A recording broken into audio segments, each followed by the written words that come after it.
God of all power. God is exceedingly powerful. We cannot compare him to anything. Woe unto those who worship other gods. This God will worship, the maker of the heavens and the earth, the God of Abraham, Isaac, and Israel, the God who created the Behemoth and Leviathan, the God who is mighty, and no one is compared unto him.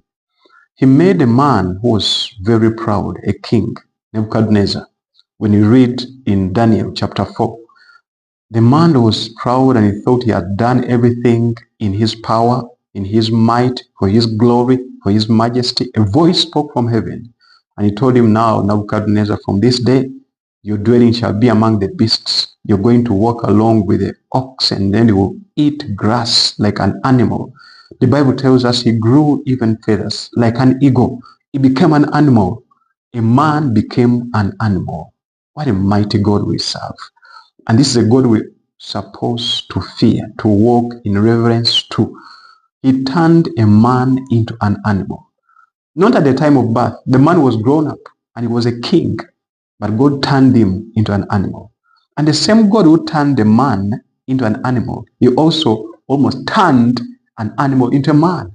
In Numbers 22, he made the donkey to speak to Balaam, a man who had disobeyed the voice of God because he wanted to get some token. So imagine this. A voice came from a donkey. Balaam used to ride that donkey. It was his for a long time. He never had a donkey speak to him, but it spoke to him with the voice of a man. Now here comes a man, Nebuchadnezzar, and he's turning into an ox. Imagine how God does it in his infinite power. He turned the entire system. The man was eating food. He turned it eating grass. How can you imagine? Can science explain that? That from the donkey, there can be formed a voice to speak like a man? Not science. There is God in heaven. There's a God we ought to fear. There's a God we ought to serve. And is exceedingly powerful. In the mighty name of the Lord Jesus Christ. He's ever seated in heaven. Worship him. Worship him.